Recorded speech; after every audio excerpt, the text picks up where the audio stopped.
Hello guys. Good morning. Magluluto tayo ngayon ng ulam sa umagahan natin. Ang lulutuin natin ngayon ay walang iba kundi ang napakasimple at napakasarap na ulam. Sotanghon gisado guys. Pero simple lang yung mga ingredients guys. Ito guys. Mas better naman pag kung anong gusto mong ingredients. Pwede naman.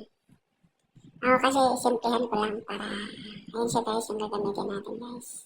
Nahiwa ko na yan. Carrots, saka nga pala guys, sardinas lang gagamitin ko dito guys. Simple lang. Hindi ka mapapagasto sa luto mo sa umaga. Sa mga pang-ulam-ulam sa umaga guys.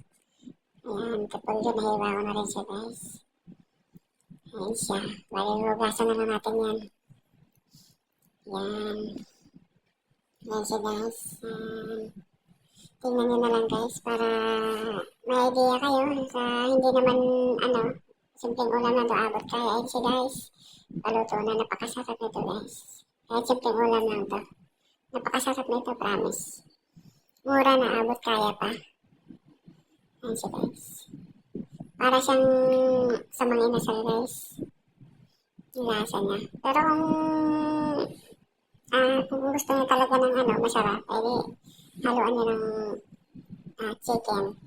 Yan. O pwede rin baboy guys.